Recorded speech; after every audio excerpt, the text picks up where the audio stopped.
نہ کوئی آپ سا ہوگا نہ کوئی آپ جیسا تھا، کوئی یوسف سے پوچھے مصطفیٰ کا حسن کیسا تھا، زمین و آسمان میں کوئی بھی مثال نہ۔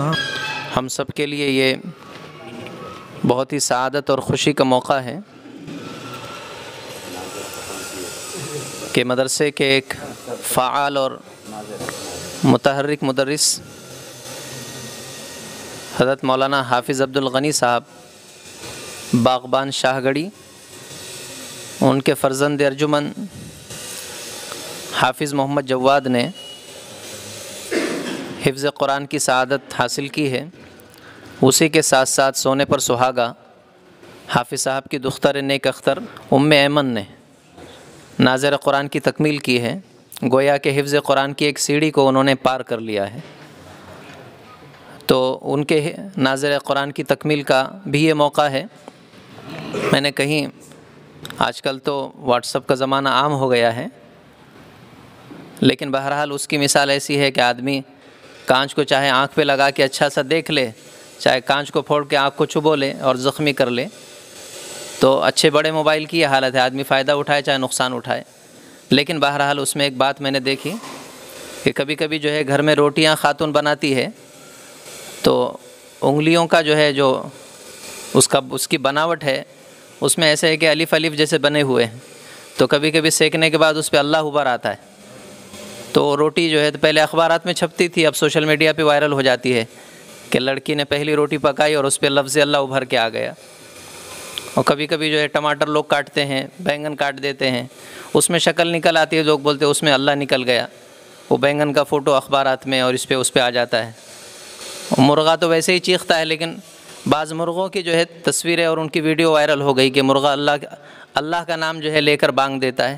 جو بھی ہو، لیکن انسان کی ناقدری کو کیا کہیے یا اس کی نادانی کو کیا کہیے، جس چیز میں وہم ہے کہ وہاں سے اللہ کا نام آ رہا ہے اس کی تو جو ہے انسان بڑی قدر کرتا ہے، لیکن جہاں یقینی طور پر پورا قرآن جو ہے جس کے سینے میں محفوظ ہو گیا ہے، جو ہے آج تک اس کی قدردانی کا پورا 100% حق ہم نے ادا نہیں کیا ہے۔ یہ حقیقت ہے اس امت کی۔ تو بہرحال یہ ہمارے لیے بڑی خوشی کی بات ہے کہ جس فیلڈ میں ہم لوگ ہیں، میں خود بھی، کہ ہم لوگ جو ہے قرآن کے جو ہے اس مبارک شعبے سے وابستہ ہے، تو جب آدمی اس میں کامیابی کا یقین کرتا ہے تو اپنی اولاد کو بھی اسی میں ڈالتا ہے۔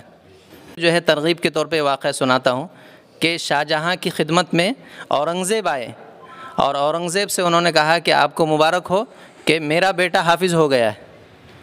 یہ کہا انہوں نے کہ آپ کا پوتا حافظ ہو گیا ہے۔ تو شاہ جہاں نے منہ پھیر لیا کہ میرا اس میں کیا فائدہ ہے، تاج تو آپ کے لیے ہوا نا، میرا بیٹا حافظ ہوتا تو میں خوش ہوتا۔ تو اورنگزیب کے دل پہ یہ بات لگ گئی، وہ چلے گئے اور پھر کچھ دنوں کے بعد حاضر ہوئے اور پھر کہا کہ اب آپ کے لیے خوشخبری ہے کہ آپ کا بیٹا اورنگزیب حافظ قرآن ہو گیا ہے۔ اور اس وقت لکھا ہے کہ ان کی عمر تقریباً 40 سے متجاوز تھی، 40 سال سے اوپر ان کی عمر چل رہی تھی، اور اس عمر میں انہوں نے قرآن کریم کو یاد کیا۔ تو یہ سب امت مسلمہ کی ایک روشن تاریخ ہے قرآن کریم کو حفظ کرنے کے سلسلے میں۔ تو آئیے اس مبارک سلسلے کا ہم بھی حصہ بنتے ہیں۔ اب جو اس طالب علم کے اور حافظ محمد جواد صاحب کے مدرس ہیں، میں ان سے درخواست کروں گا کہ تکمیل حفظ قرآن کی اس مبارک نشست کو جو ہے وہ اپنے اختتام کی طرف لے جائیں اور تکمیل کی یہ سعادت جو ہے پوری فرمائیں۔ اعوذ باللہ من الشیطان الرجیم، بسم اللہ الرحمن الرحیم،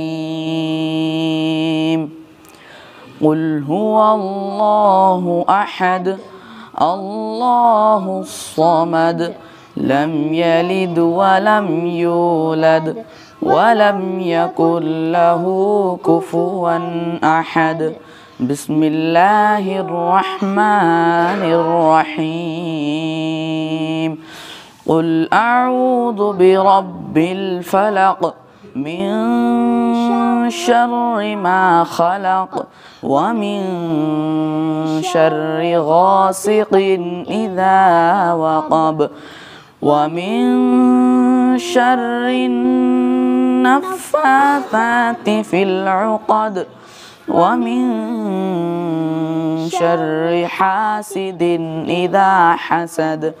بسم الله الرحمن الرحيم. قل أعوذ برب الناس ملك الناس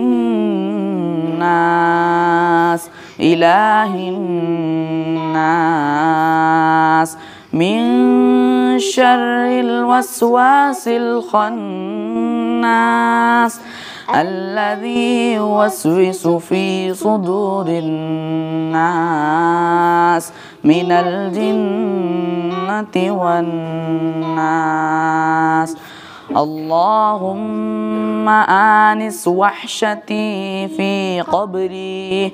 اللهم ارحمني بالقرآن العظيم واجعله لي إماما ونورا وهدى ورحمة. اللهم ذكرني منه ما نسيت وعلمني منه ما جهلت وارزقني تلاوته آناء الليل وآناء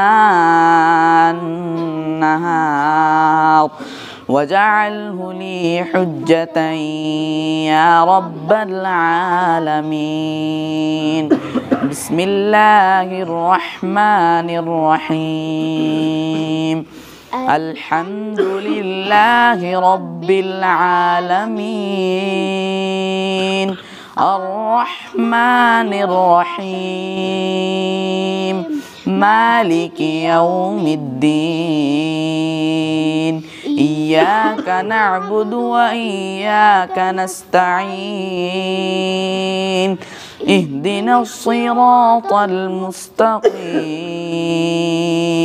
صراط الذين أنعمت عليهم غير المغضوب عليهم ولا الضالين.